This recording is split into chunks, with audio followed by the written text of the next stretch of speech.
the saint who plowed faith with his hands. Some stories are born in palaces, and others spring from the earth, with hands full of mud but hearts full of God. Saint Isidore the Farmer was not a king, nor a bishop, nor a scholar.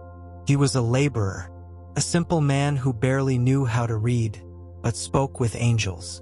His life was so humble that many overlooked him, until heaven chose to reveal him to the world through miracles that shook even the most skeptical. Who was this man who prayed while the oxen plowed on their own? How could a mere farmhand become one of the most venerated saints in the world? This is the story of Isidore of Merlo and Quintana, known as Saint Isidore the Farmer, a man who sowed faith, reaped miracles, and whose life will change yours forever. Stay with us until the end, because what you're about to hear is not just a story, it's a call to the soul. Smooth transition to the next scene. A sunrise over a wheat field. A child of the fields with his heart in heaven. Isidore was born around the year 1082, in Madrid back when it was still a small village in the Kingdom of Castile. Life was not easy from the start. His family was very poor, and like many at the time, they barely had enough to eat. But there was something about him, something different. Despite the hunger, the cold, and the long, harsh days in the fields, Isidore never complained. He always found time to speak with God. Sometimes, he would wander off alone behind the bushes, and with his tiny hands raised to the sky, he would say, "Lord, even if I have no bread, I have your love, and that is enough." The neighbors looked at him with pity. Some even mocked him. "Poor little boy. He talks to the clouds as if God were going to answer him." But Isidore needed no proof. He had a pure faith, the kind of faith that doesn't need to see in order to believe. And in that faith, he found comfort and companionship. It is said that even from a young age, birds would perch beside him as he prayed, and a mysterious peace surrounded his presence, as if the earth itself recognized in him a chosen soul. Fade to black. Soft voice. While others dreamed of riches, Isidore dreamed of plowing for God, and soon heaven would give him far more than he ever imagined. The man who prayed while he plowed. Years passed, and that devout little boy became a hardworking man. Isidore earned his living as a farm laborer, working the fields of a noble landowner named Juan de Vargas. Though he was poor and had no privileges, his life followed an unbreakable order. God first, then work. Every morning before sunrise, while others still slept, Isidore was already on his knees praying in a small church. He never missed Mass and never began a day's work without entrusting it to the Lord. But this stirred criticism and envy among his fellow workers. "He's always late because he stays behind praying," they complained. "We do all the work while he's off with his head in the clouds." Intrigued, the landowner decided to spy on him one day, expecting to catch him being lazy. But what he saw left him breathless. While Isidore prayed, two mysterious figures, dressed in white with peaceful faces, were guiding the oxen and plowing the field for him. They were angels. Heaven itself was working beside him. Señor Juan fell to his knees, realizing that this man was no mere laborer. He was chosen. From that day on, no one ever doubted Isidore again. Because when you put God first, even the angels will take care of your work. The faith of a farmer had touched the heavens, and heaven had come down to earth to help him. Miracles in the land of the humble.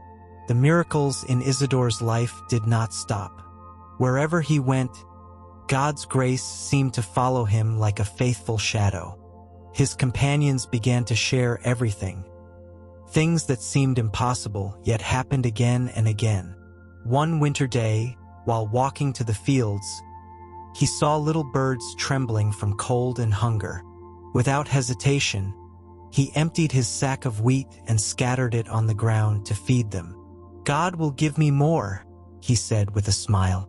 When he arrived at the mill to grind the rest of the grain, the others mocked him. "You'll have nothing left. You already gave everything to those animals." But when they opened the sack, it was full again, even more than before. It was as if heaven could not resist his generosity. On another occasion, he saw a beggar, frozen and thirsty.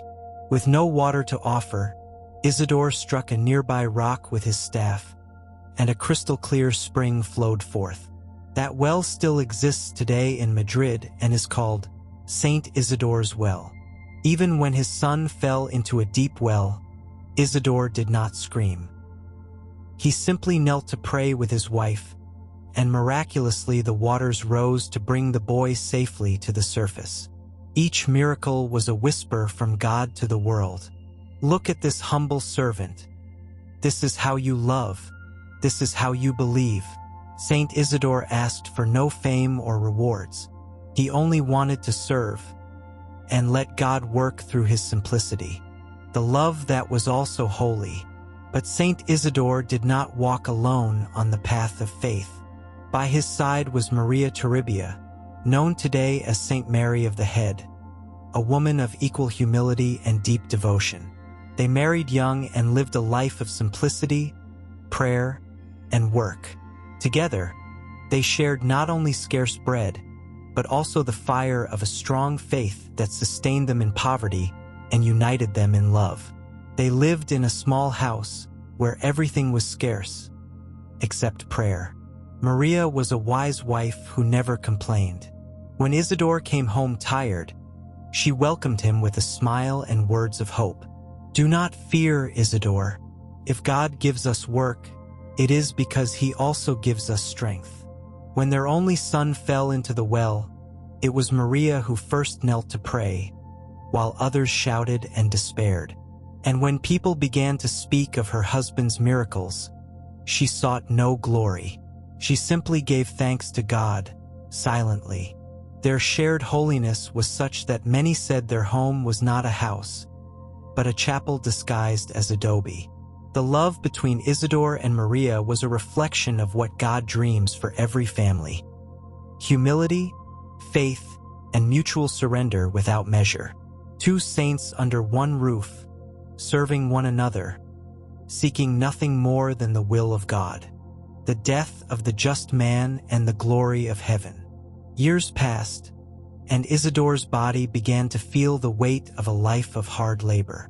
But his spirit remained young, ignited by prayer, service, and unwavering faith. One morning, as always, he went out to the fields. The wind caressed the wheat, and the birds seemed to sing louder than usual. Isidore knew his time on this earth was coming to an end. He was not afraid, only gratitude. Before dying, he asked to receive the sacraments, prayed for his wife and son, and thanked God for allowing him to live on earth, serving with his hands and believing with his heart. He died in peace in the year 1130, with the rosary in his hands and the name of Jesus on his lips. But his story did not end there. Years later, when they opened his tomb, they discovered that his body was incorrupt, untouched, as if heaven refused to let it decay. It was a clear sign of holiness. Miracles multiplied wherever he was invoked. The sick were healed, families restored, barren fields bore fruit again. Isidore, the humble farmer, was canonized by Pope Gregory XV in 1622, alongside giants of faith like Saint Ignatius of Loyola and Saint Teresa of Jesus. The man of the earth became an eternal seed, sown in the world, gathered in heaven, the saint of workers and the miracles that never cease. Today, almost 1,000 years later, Saint Isidore the Farmer continues to plow hearts with his example of humility, faith, and miracles. His figure has not been forgotten.